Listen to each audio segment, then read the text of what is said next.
I didn't even know what foster care was when I first started.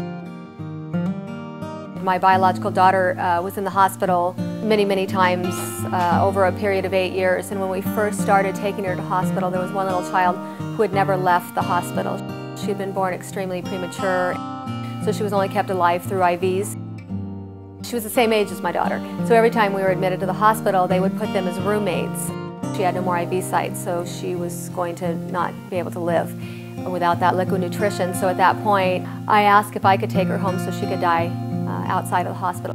LaToya lived with us for 18 months, and then after that, we just started getting calls from the hospital. She was born to an incarcerated mother. She was heroin and methadone addicted. She was on anti-convulsion drugs and stuff because her withdrawals were so strong. She would actually quit breathing when she was going through all the withdrawals. She was fine until she turned about 12, at which point she was diagnosed being bipolar, mood disorder, conduct disorder, and she is in and out of mental hospitals, but is a beautiful child, and we love her dearly. Timothy came to us at 18 months old. They had found him in a dog cage, tied around the neck and kept in a dog cage. Time out, they would drown him and revive him and drown him and revive him. He was diagnosed with post-traumatic stress syndrome. Since he had never bonded with a human being, he had reactive attachment disorder, and then his skull had multiple fractures in it. He was pretty severely disabled. He is 14 now and is in special ed in school, but is doing well, is learning math, is very social, and just fits in the family really well. We got Kelsey from the hospital. She is 10 years old now. She was addicted to crack, and so she was in and out of the hospital for breathing issues and on breathing machines for about 3 years. And now she's medically doing a lot better. She does have some delays in school and some learning disabilities, but just the sweetest, most helpful child you would ever want to meet. Once social services found out that I knew sign language, the deaf unit started calling me, so I got a lot of calls for deaf kids.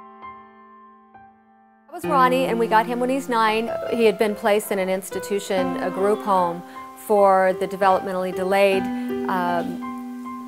He was deaf. He wasn't developmentally delayed, he was deaf. And he was in a group home with no signing, or his delays and his behavior problems were due to a lack of communication only for all these years.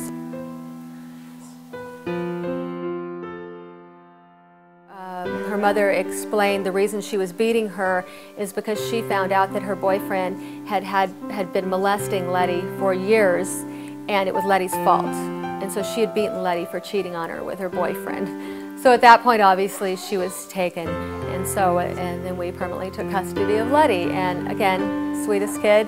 It's amazing in the right environment and introduced to Christ how kids' lives can change.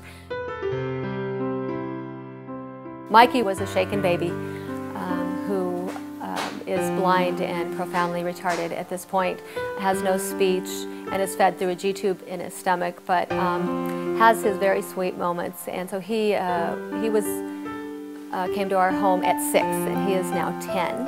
Our only sibling set actually was Tanisha and Savante. Savante was found in the middle of the street in LA in the middle of the night in a diaper, alone. They went to take him home, knocked on the door, and he kept saying, "My sister's in there, my sister's in there," but there was no answer, so the police forced their way in the home.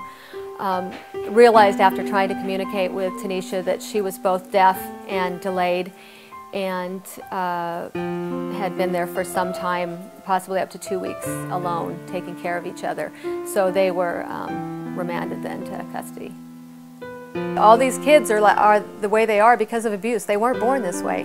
They're all from abuse, and that actually, you know, put more so on my heart, the urgency. It's now or never. These kids are dying in institutions, they're dying in hospitals, and it's our responsibility to do it.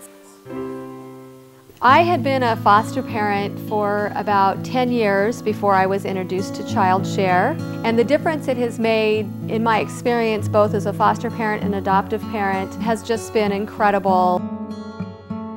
There were so many times before I knew childshare that I would have questions I didn't know where to go to. I would have needs and I didn't know where to go.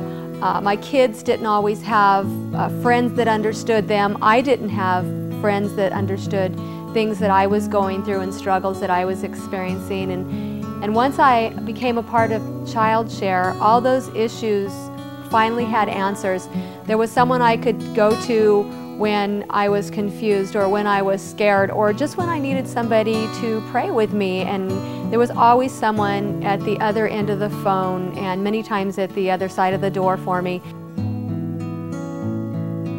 One of the biggest things that has meant so much to me from childshare was that my kids have places to go now, either whether it be the support groups or the Christmas parties or beach parties or whatever it is, that they can go and they can be with kids who understand what they've been through. They're not going to get made fun of. No one's going to ask them why they don't look like their mom and dad. And they are able to talk with people and other children about struggles that they go through also. So they have a built-in support system that they didn't have at all. They're invited to parties that they would have not been invited to before, and especially when I'm thinking of my deaf children, they can now be a part of a group of peers that can talk their language and communicate with them.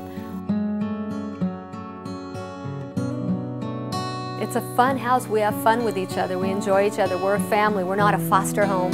We're a family. I put pictures up of my kids immediately the day they're placed. We're a family, and I would encourage everybody to you know, they're more than welcome to spend time with my family and just see. It's a wonderful thing. It's not only something you're doing for eternity, it's not only something that God has mandated us. He didn't suggest we do this, He mandated that we do it. And there's other ways, even if you can't take a foster child, you know, there's other things you can do. You can babysit, you can host a party. I mean, there's just so many things that you can do to help foster kids. There is a way to solve this problem. It's an out-of-control epidemic, and there's a way to solve it just one church at a time, one family at a time.